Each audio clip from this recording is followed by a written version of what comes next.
this. Hi everyone, my name's Lloyd, which is a name I don't really like. Not because it starts with two L's or because it's uncommon. The reason I hate the name Lloyd is actually its meaning. Now I don't expect any of you to know this, but the name Lloyd means dull and grey in Welsh. Now that wouldn't hurt quite so much if my parents hadn't known it meant dull and grey before I was born.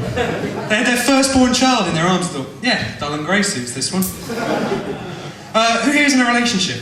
Not many of you. Woo, woo, woo. It sounds like an odd number of cheers. I hope it's not like some sort of communal thing. Yeah, I mean, I currently have a girlfriend. Sorry, ladies, but one night stands only. I know, and the thing is, since going up having a girlfriend, I've started to develop a problem with Valentine's Day. Not for that sort of whole hipster reason that people go, oh, it's so commercialised. Because let's be honest, the first Easter wasn't, shit, Jesus is alive again! Jesus is alive again! Quick, someone get him a cream egg!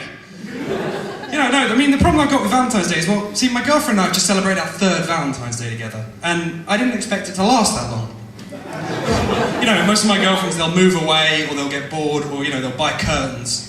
Something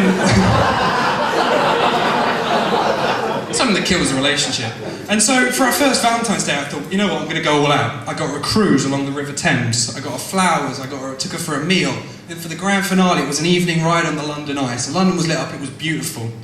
But what they don't tell you when you're single is you've got to top that every single year. And that's the problem I've got with Valentine's Day. I just don't have the enthusiasm for it. I mean, this year I stole her some flowers from a gravestone. It's a victimless crime. I wish I'd removed the card, though. It's a bit hard explaining why a Valentine's gift said, I'll miss you, Mum.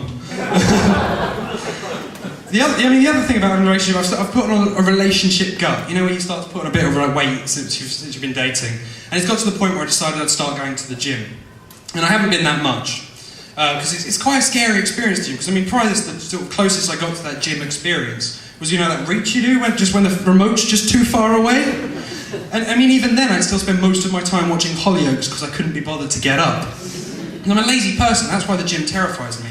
It doesn't help, because when you sort of go to the gym, there's a guy that looks like a mountain, you know, because he lives at the gym.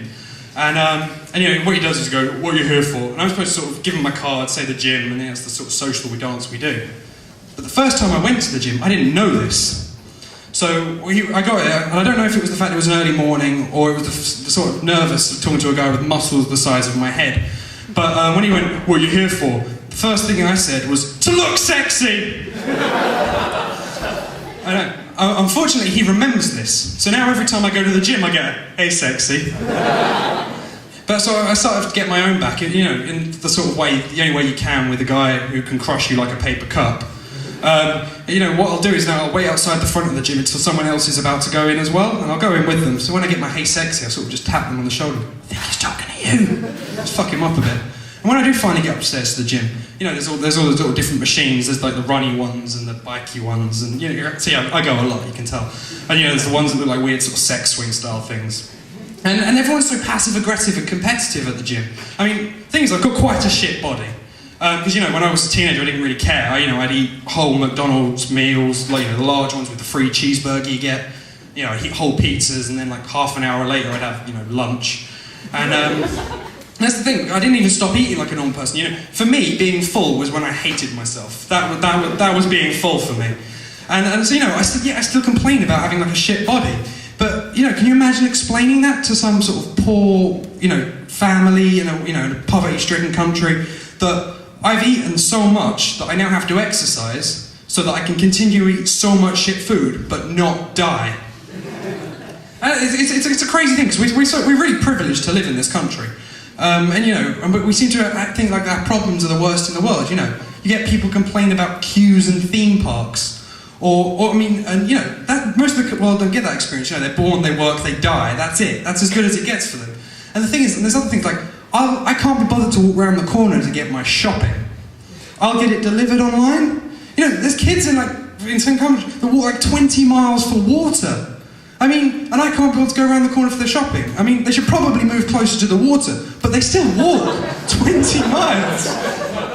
Hey, come on, you've all thought it. Sorry, where was I? Oh yeah, the gym. Sorry, my head's all over the place today. I feel a bit like Pistorius' girlfriend. It's too soon, isn't it? Yes, everyone hates me now. I mean, everyone's so passive-aggressive and competitive at the gym, because I mean, what they'll do is when you wait at the gym to sort of go on the equipment, what you do is when they get off, they'll sort of stare at you to make sure you're going to use it. And the thing is, they never wipe it down. And because they're always bigger than me, because I'm the worst person at the gym, I'll sort of sit on it, and then I'm covered in their sweat, and then by like 5 seconds in, my sweat too, then whoever else's sweat since like the last time I used it. You know, I feel, to the point I sort of feel like a seat on the tube. You know, minus the piss. And that's the thing, and then, you know, they'll try and offer me helpful advice. You know, they'll try and give me a weekly rota, like Monday, arms, Tuesday, arms, you know, every day's arms for them. Or, you know, they'll say things like, Lloyd, stop crawling on the running machine, or Lloyd, if you're going to collapse, turn the machine off first. You know, really unhelpful things, just as I'm about to leave.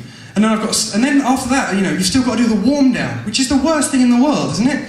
You know, because you finished your exercise, so apparently to go home, the thing you've got to do is more exercise. Can you imagine if the rest of the things in the world were like that? You know, you finish your dinner, so in order to process your dinner, you then had to eat another dinner. Or, you know, like sex, if, you know, you finish having sex, so then in order to finish having sex, you then have to carry on until she's finished. You know, crazy things like that. So then, you know, they'll get to the point and I'll finally, you know, be ready to leave the gym. And at that point, I'm covered in sweat. Most of it's not mine.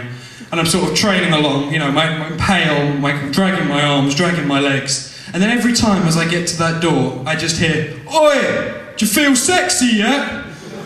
Thank you very much. I've been dull and grey. Thank you very much.